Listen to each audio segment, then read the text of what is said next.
Yeah, thank you. I try hard not to like sit on the stuff for too long.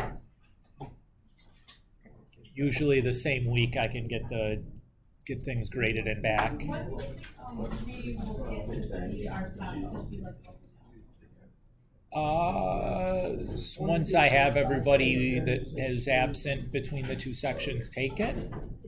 So sometimes that takes a little bit of time. But if you're really curious, you could come during community time. I could let you look at yours. Okay. You're welcome. All right. So today, before we start chapter 3, we have a little backtrack to do. And I'm going to do like the light version of section 1.8. So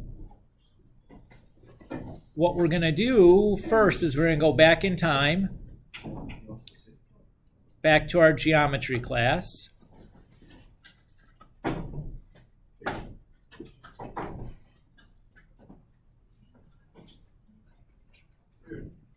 And talk about the type of transformations.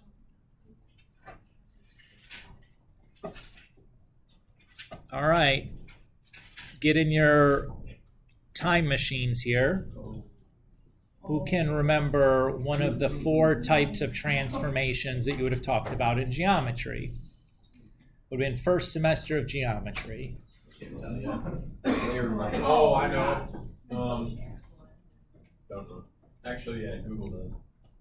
What do you got, Lloyd? Wait. Like reflection? Reflection would be one of them. Reflection, rotation, dilation. There you go. Thanks, Google. That was straight out of the archive. So reflection, and in this class we're going to talk about 2 types of reflections. We're reflecting across the x-axis and across the y-axis.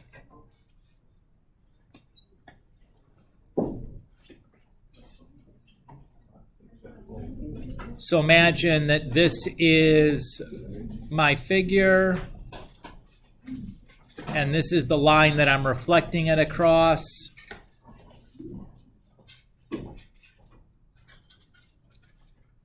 That would be like my resultant figure, right? Everybody agree? Okay. I just want to make sure that we're clear when we talk about like what these things mean. Okay. Another type was, stop talking, please. A translation. So a translation, we can shift up or down, and then we can shift left or right.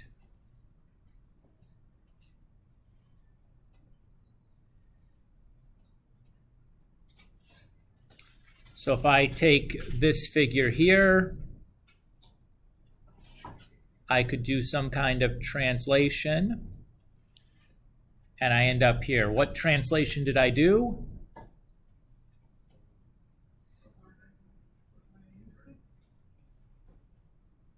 I went over 3 and up 1.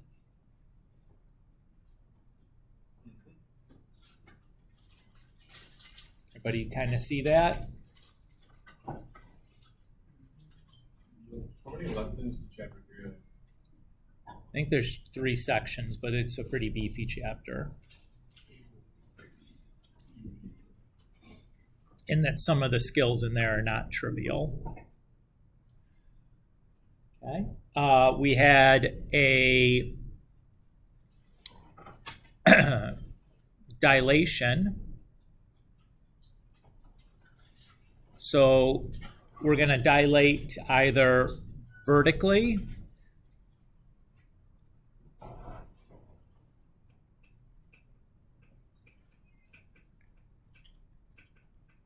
or horizontally.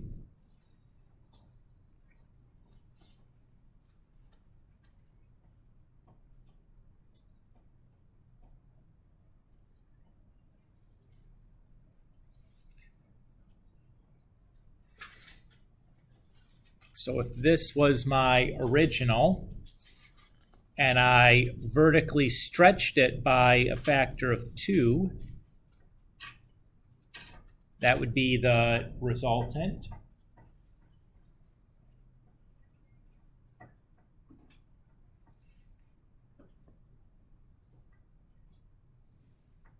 Or if this was my original, and I vertically shrank it by 2, it'd look like that.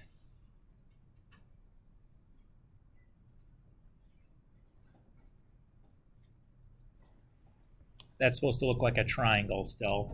I'm just handicapped by my artistic abilities. Okay, if I was to horizontally stretch this by a factor of 2,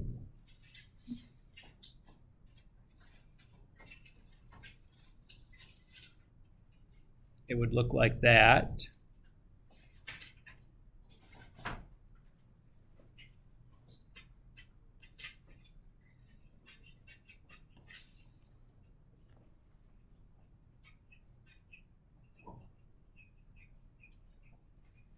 And if I were to horizontally shrink it by 2, it'd look like that.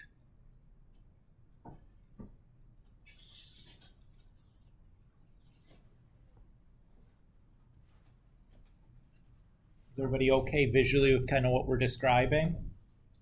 So horizontal shrink's going to like squish it together.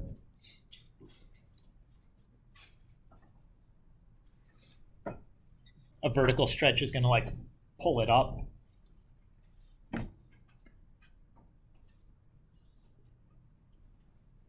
And then you guys said the fourth type of transformation was a rotation.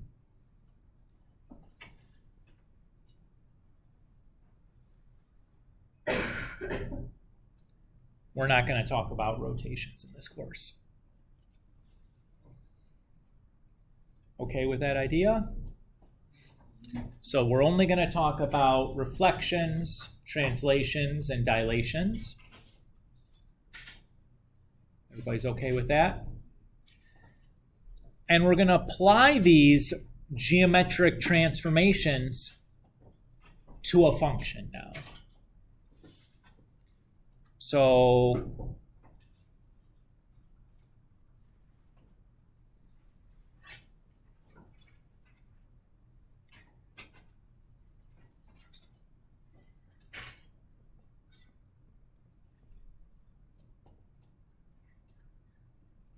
the original function we call the parent function.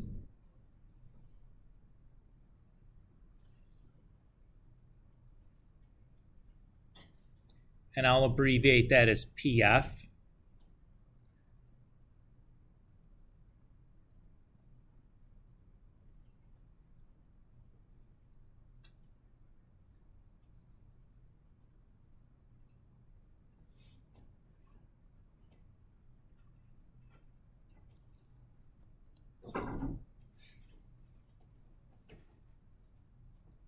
And after we perform a transformation on that original function, we call it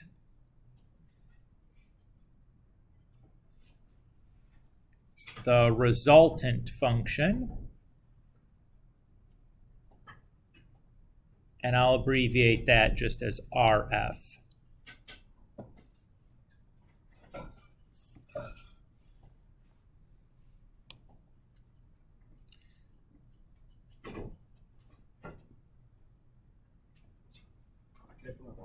Sure.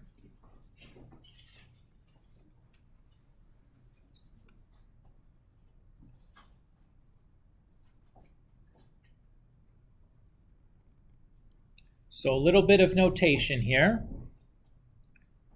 So let's say we have the parent function y equals f of x. Our general form for the resultant function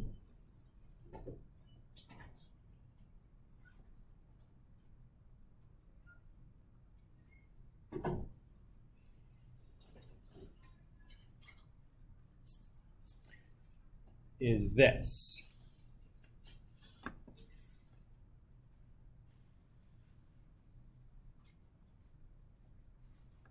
So A times F of 1 over C times the quantity x minus h plus k.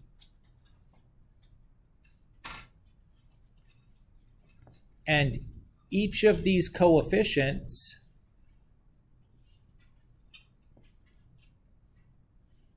A, C, H, or K controls a type of transformation.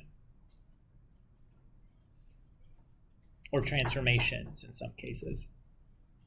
So let's describe how those values A, C, H, and K dictate the type of transformation that's occurring.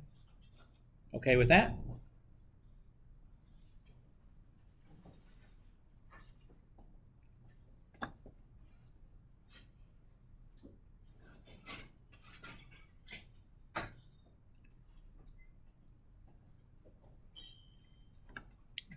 Hold on one second.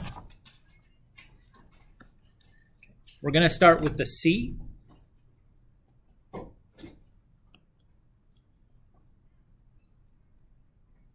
The C value is positive.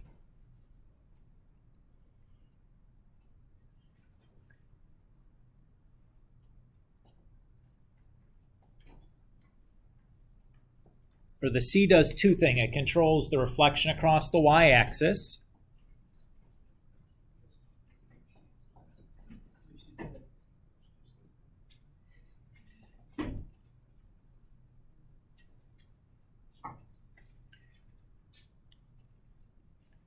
And it also controls the horizontal dilation.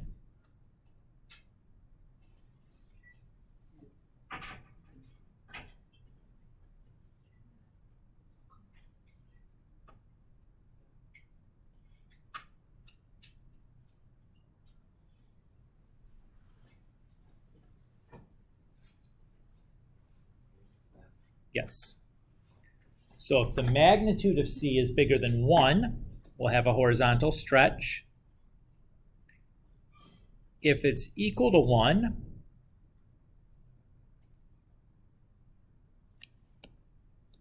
we have no horizontal dilation at all. And if the magnitude of C is less than 1, we have a horizontal shrink, again by a factor of C.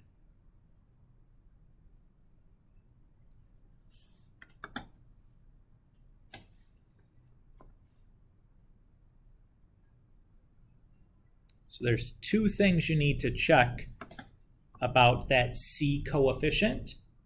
You need to check the sign to tell if it's a reflection has occurred. And you need to check the relative size to see if there's been a horizontal dilation. The C can control two things. Next, we're going to talk about the A.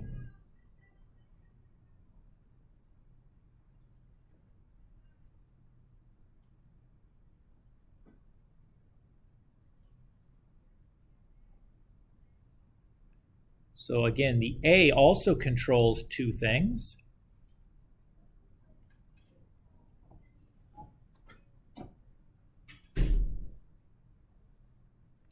The first thing it's going to control is a reflection across the x-axis.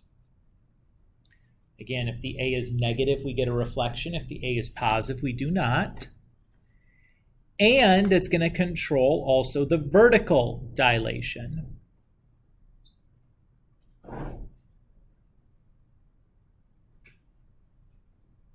So when the magnitude of A is bigger than 1, we get a vertical stretch by that factor of A. If the magnitude is equal to 1, we have no vertical dilation. And if the magnitude of A is less than 1, this time we get a vertical shrink. Again, by a factor of A.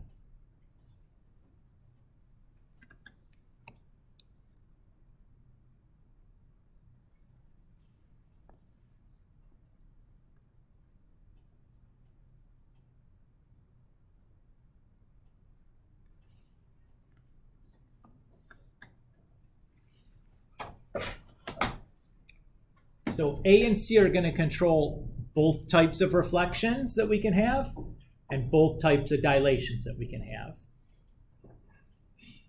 Everybody's okay with that? The only type of transformations we have left are translations, so shifting up or down or left or right. The H and K are going to control those two.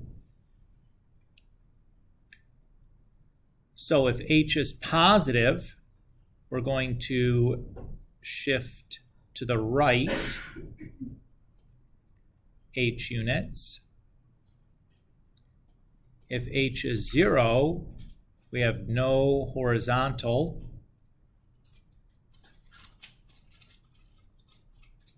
Translation.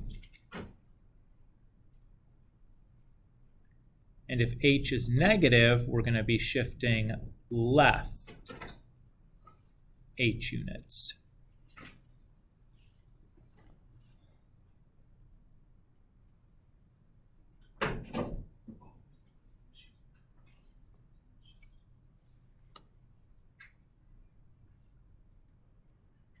And our last piece is the K. If K is positive, we're going to be shifting up K units. If K is 0, we have no vertical translation.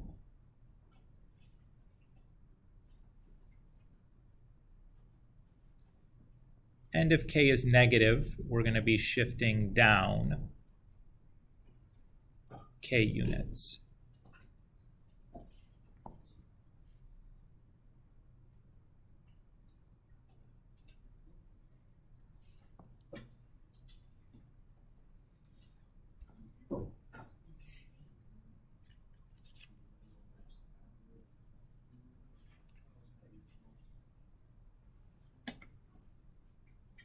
So let's do a couple of examples here to illustrate to you guys how to use this information. Okay?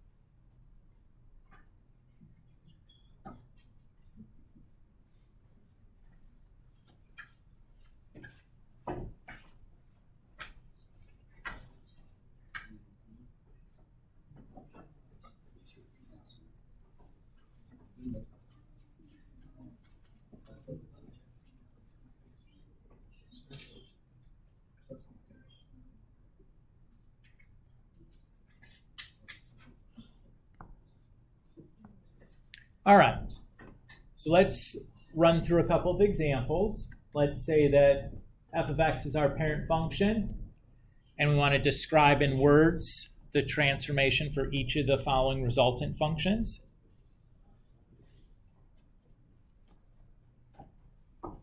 So here I have g of x equals -3 times f of x plus 2.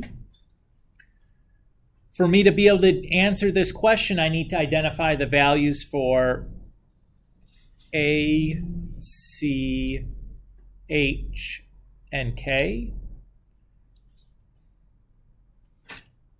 To do that, what I'm going to do is I'm going to think about my general form for a resultant function. And I'm going to try to rewrite my g of x in that form. So the place that's weird for me is that inside my f, I have only x, right? In the general form, I should have 1 over c times the quantity x minus 1, or x minus h, sorry. Everybody agree with that? So I'm going to have to fill in some stuff. What does c have to be here? 1, right? Because multiplying by 1 is the same as doing nothing at all, which is what I see going on in my original. Everybody agree? And what does h have to be?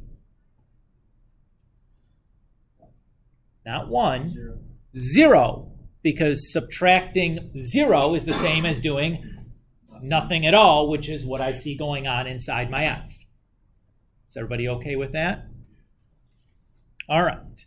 So if I look at what I have, what's my value for a? -3, right? My value for c, we already established, was 1. Oops. What's my value for h? 0. We already established that. And my value for k is 2. Guess I forgot to write that down. All right. So then I go through my list. Since c is greater than 0, I have no reflection across the y-axis. And because the magnitude of c is equal to 1, I have no horizontal dilation. Since the a is negative, what happens? That means I have a reflection, great, across the x-axis. And because the magnitude of a is bigger than 1, I have a vertical stretch by a factor of 3, right? Everybody's cool with that? Okay. Since my h is equal to 0, what does that mean? Well, I have no horizontal translation. And since k is 2, what does that mean? So that means I'm going to have a shift up by 2 units.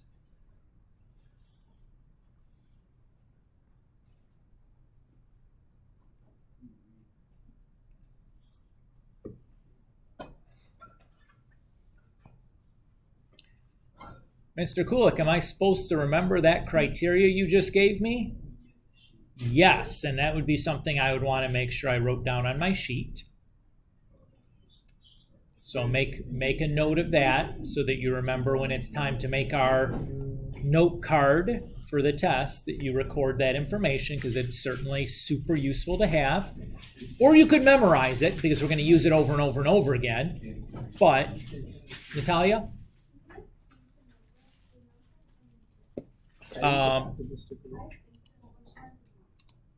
Yes, go ahead.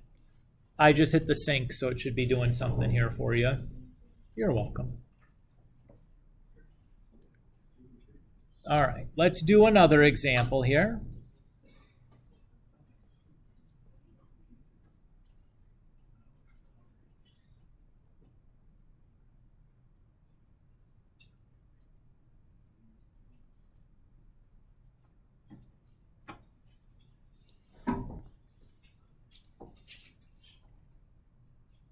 All right. So here's another example.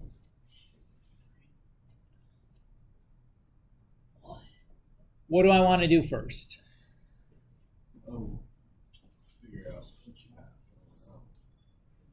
Figure out what I got going on. Okay. So how would I start doing that figuring?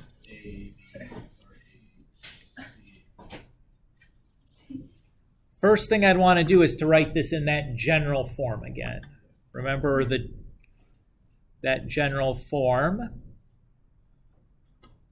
needs to look like this. Oops.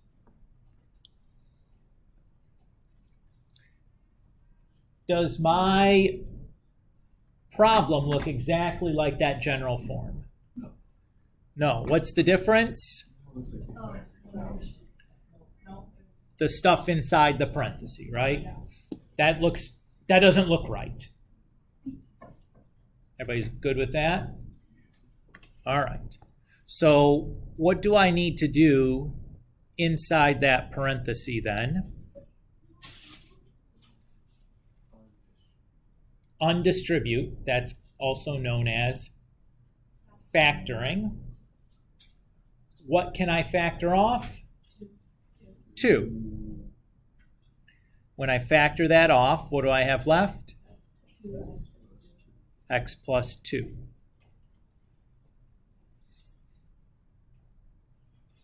Okay, now we're looking good. So what's my value for A?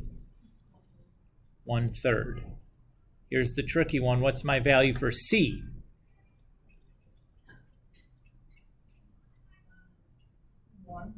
Nope.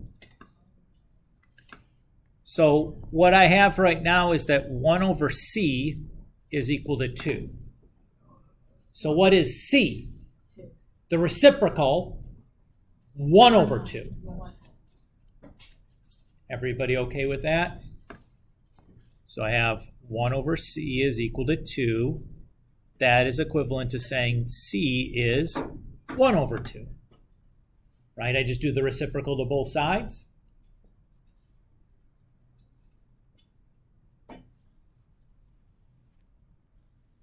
What's my value for H? It's not 2. It's -2. Why is there a negative, Mr. Kulik? If you look at the problem, it's minus H. So really what I would have wanted to write here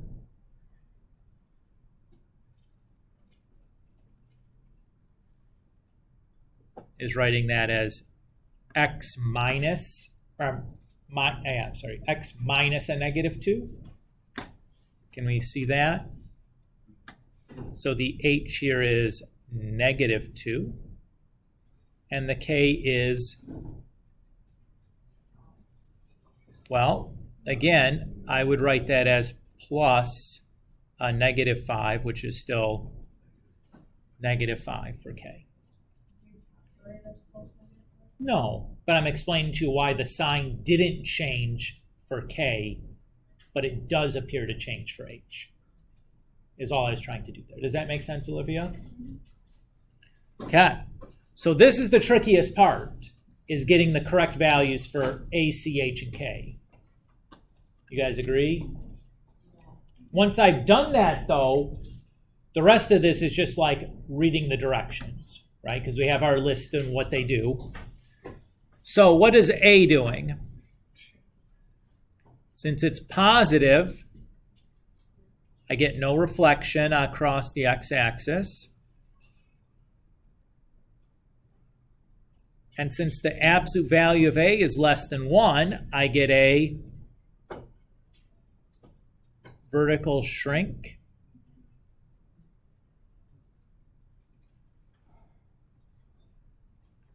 Since the C is positive, I get no reflection.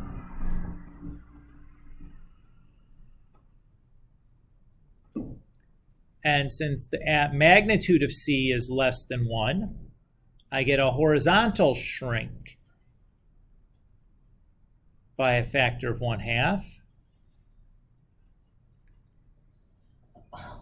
Since the H is negative, we're going to be going left 2 units. And since the K is negative, we're going to be going down 5 units.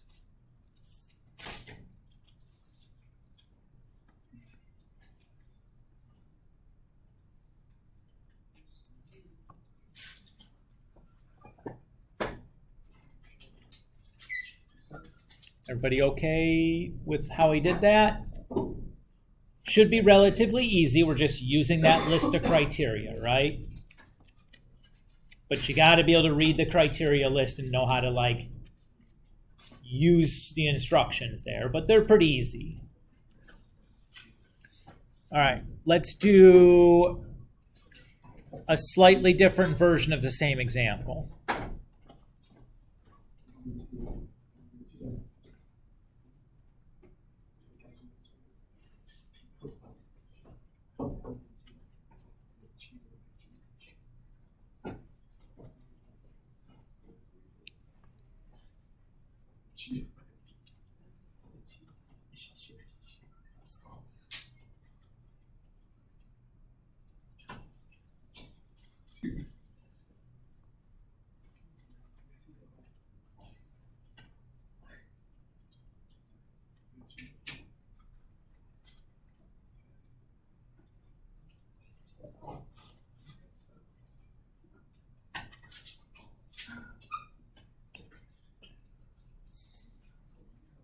Yes.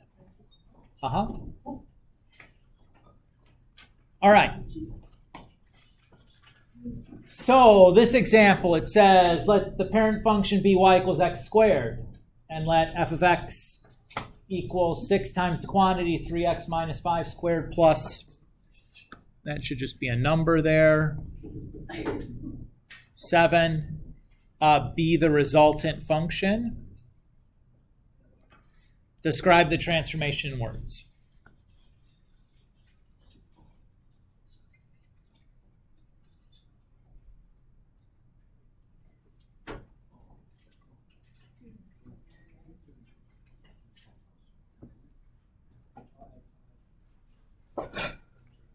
So, stop talking. Thank you. So this is a slightly different problem, right? What's different about this? Yeah, instead of my function just being an f of x, it's something specific, right? So remember, for y equals f of x, my resultant function is a times f of 1 over c x minus h plus k. So how do I rewrite this function, the one in my problem, in this generalized form? What is the... Bless you. I should have picked a different letter here. I'm just going to change this letter to h of x or something so it's not so confusing. I have 2 different f's floating around and that was going to get in the way. All right. So how do I write this h of x in that general transformation form? What is the f in this case?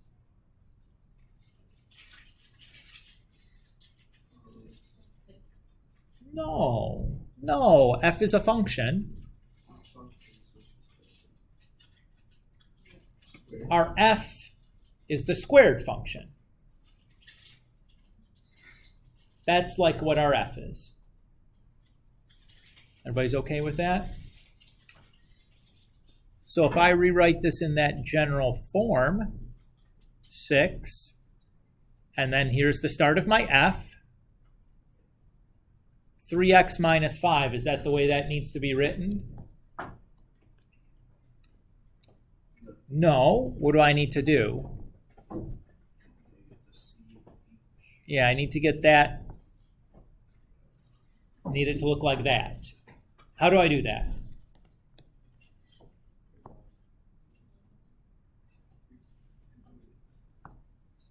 How do I get 3x minus 5 to look like 1 over c times the quantity x minus h?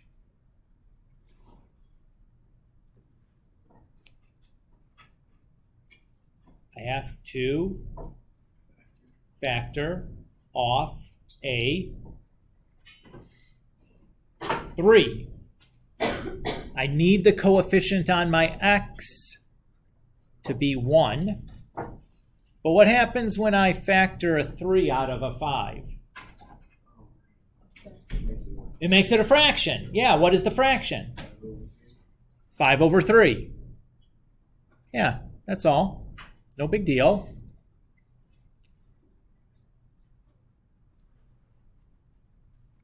Can you all see what we did there? Hopefully it's easy to see that if you distribute the 3 back through, you're going to get exactly what we had before, right? If you're ever unsure if you factored it correctly, just try distributing it back through and make sure you get the same thing. All right, so my A is 6. My C is 1 over 3. My H is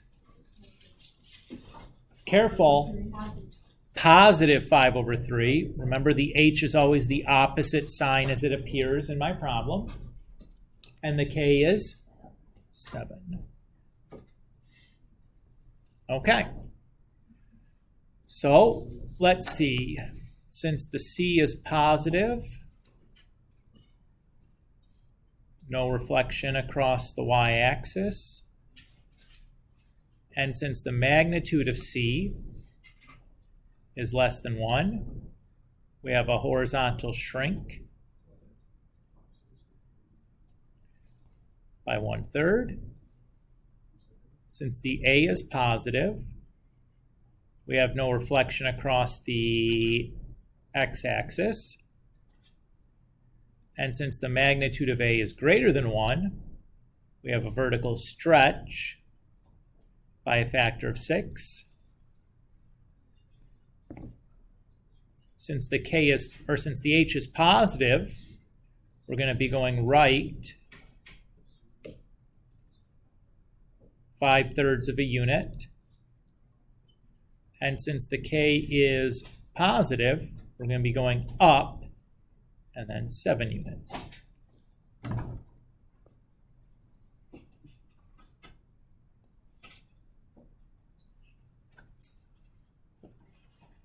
How do we feel with this? Is this okay? Again, the key skill that we need to have is being able to pull the values a, c, h, and k from our given function. You absolutely must be able to do that. Everything that we're going to be doing in Chapter 3, well, not everything, but almost everything we're going to do in Chapter 3, that is a required sub-skill. You will not be able to get the correct answers if you're not able to pull those values appropriately. All right. So the next thing I want to do is talk about graphing.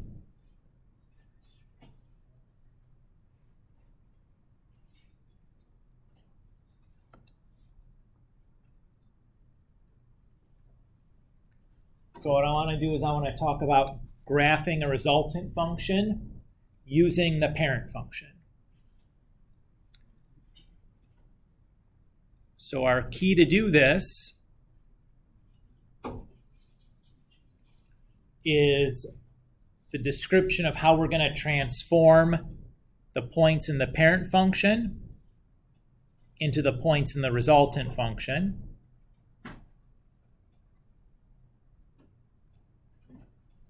And this map is the way that we do that. Mr. Kulik, is that something that I definitely want to put on my note card? You betcha. You betcha. Without that memorized at the minimum, but hopefully you've written it down on your note card, makes it very difficult to do any of these graphing problems effectively. All right.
All right.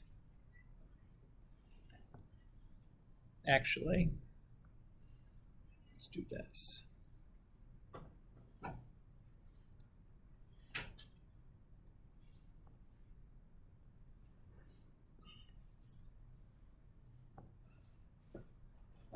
All right, so our direction says consider the parent function, y equals x squared, that has key points negative 2, 4, negative 1, 1, 0, 0, 1, 1, 2, 4.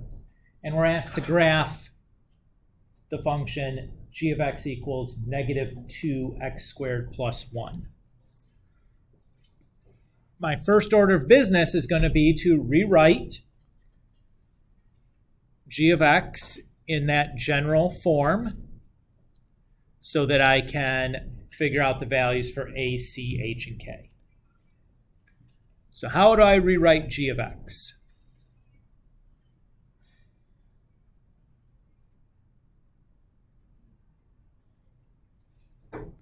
Right now, what's being squared in my original? Just that x, right? Everybody agree with that? That that's the only thing being squared? You could think about like a set of parentheses there if that helps. Does it help to see it that way?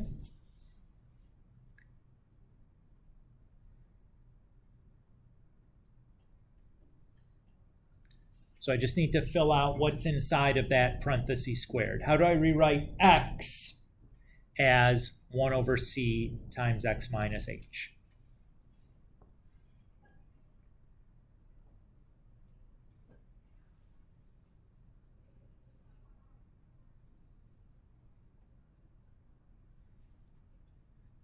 Well, there's no coefficient on my x, so I can just make the c 1, because 1 over 1 is just 1, and 1 times x is just x. Everybody agree with that? There's nothing being added or subtracted to that x inside of the squared. So if there's nothing being added or subtracted, I can just subtract 0, and that'll do.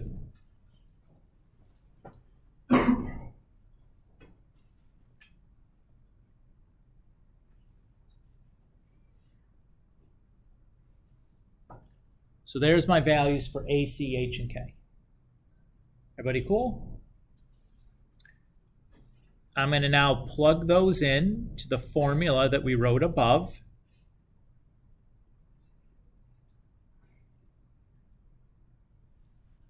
So that becomes xy goes to 1x plus 0, comma, negative 2y plus k. And what this is instructions for how I translate from a point on my parent function to a point in my resultant function. So I'm just going to take the 5 points from the directions in my parent function, and I'm going to perform that transformation that's described up there. So I'm going to take 1, multiply it to the x-coordinate, and add 0. And I'm going to take negative 2, multiply it to the y-coordinate, and add 1.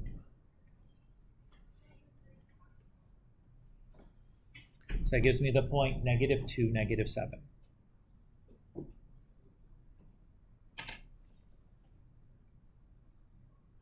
And I'm just going to continue doing this same process.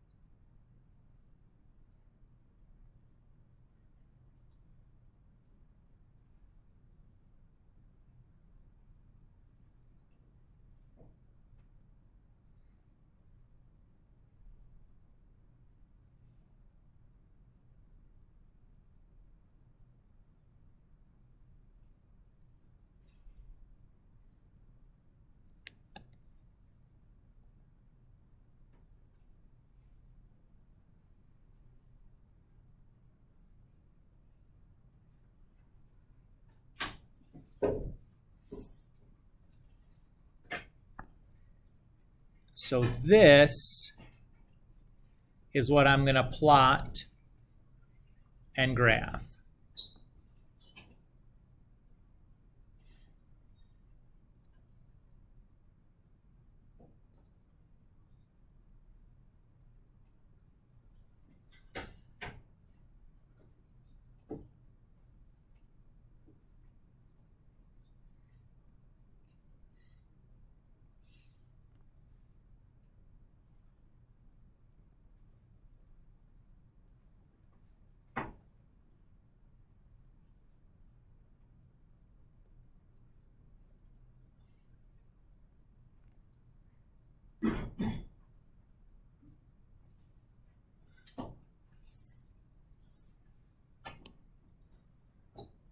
So there's my final answer, is the picture.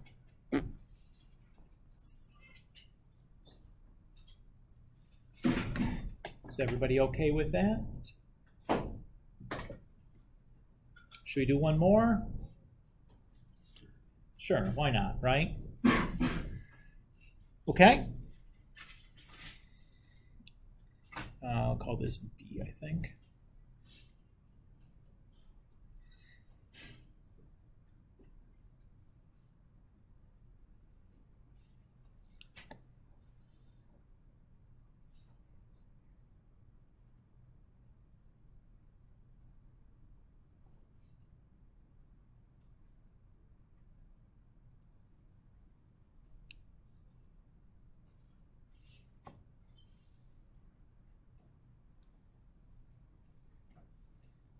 Actually, I'm going to do this.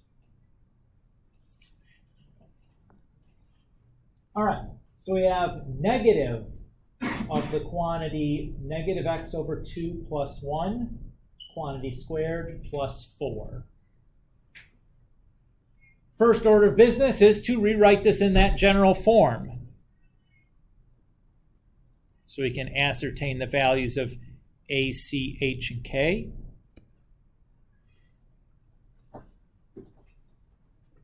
So what do I start with here?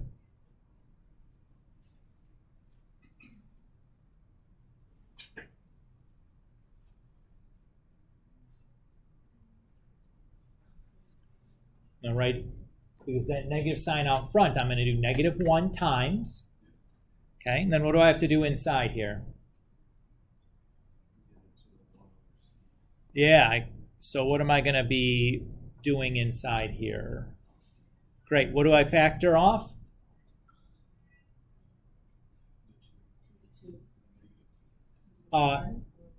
It's a negative 1/2, right? Because the 2 is in the denominator. Can we see that?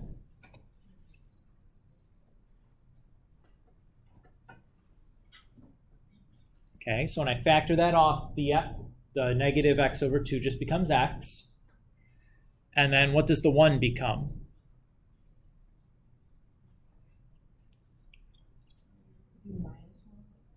Minus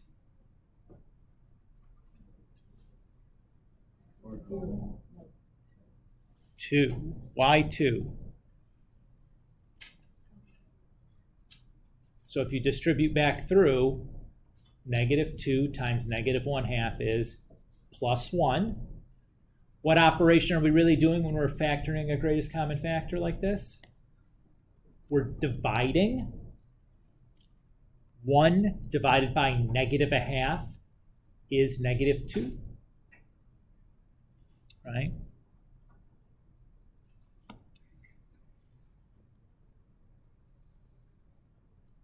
So to divide fractions, we multiply by the reciprocal. So you really have 1 times negative 2. You remember that back from elementary school or maybe middle school? Okay. And then we still have the plus 4 at the end.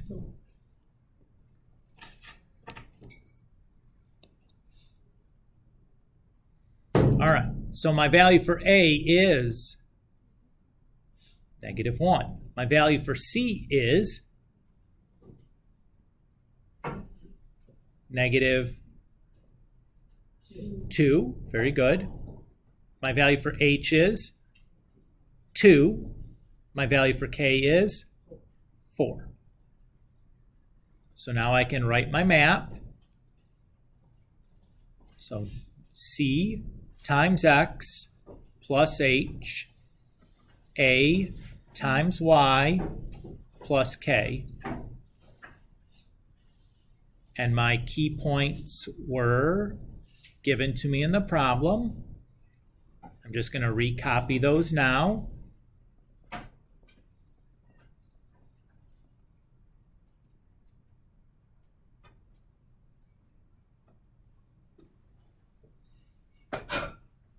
And then we're just going to push these through. Pat? Sure. Can I skip writing the plugged in and just write what this equals. Yeah, can we just plug it down the test? Yeah, you don't have to show like that work, right? Like these are notes, so the first time I definitely want to do that, so everyone's just not like, where did these numbers come from? This looks like magic. Yeah. But there's no reason that you would need to do that.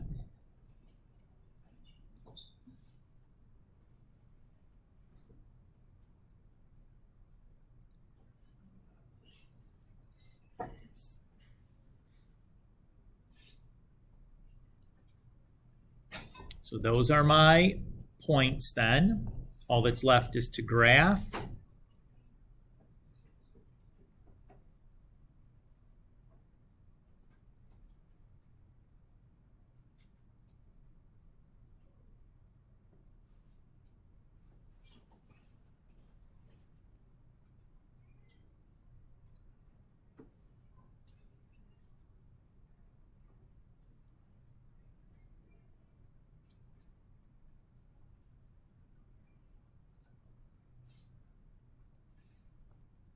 Okay, so I have 6, 0, 4, 3,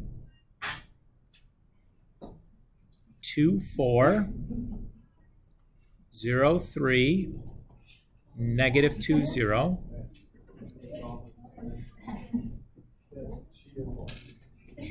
I think it was a duck in the class. It's probably flying south for the winter.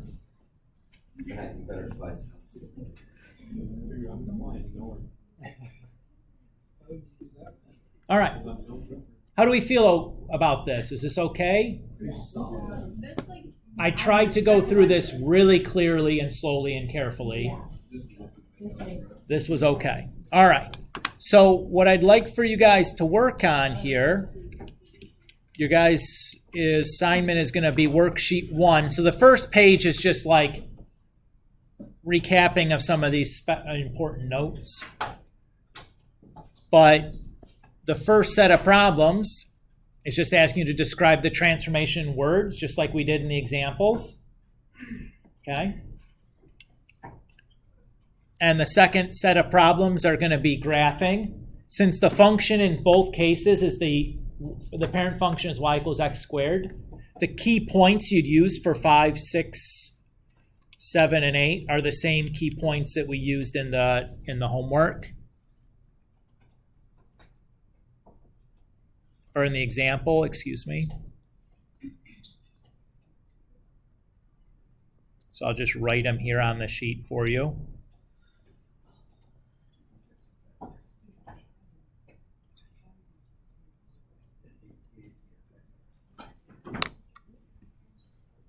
Okay, so we're using the same set of key points because it's the same function we looked at in the example. That's it. That's where we're stopping. Okay. Reminder here for Sunday, we have 2 things due. So we have the Delta Math assignment. If you hadn't finished that, that's due Sunday. We also have the rest of the chapter 2 stuff. So I think that's 45 through 60. Worksheet 1 in the review. Yeah, it's in the content library.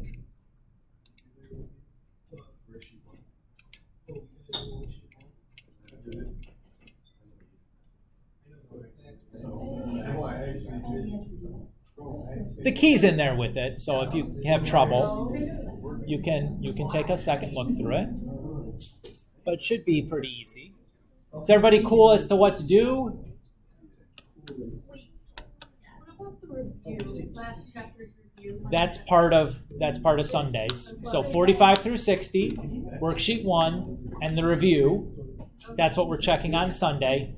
And then also the Delta Math, but those are 2 separate assignments in the grade book.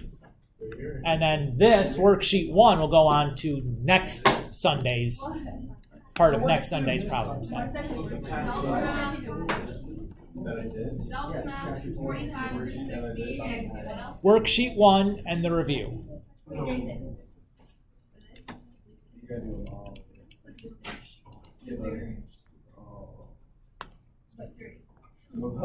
yes, because it's out of 3. Why would you ask that? It's the dumbest question ever. What's the where she chapter 3 where she wants the only homework from? Yeah, so this is From chapter 3 right now. correct. Oh no! Wait, find someone. What's up with this buffoonery? Am I right? It's Am I so right? stupid. It's not a Break.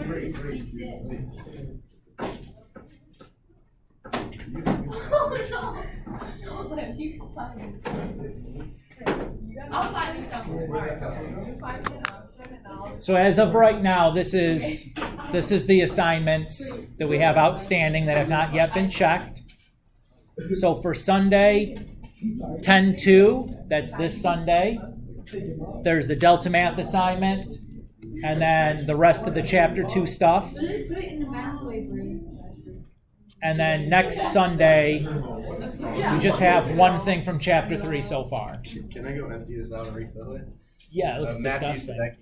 Yeah, no, don't refill.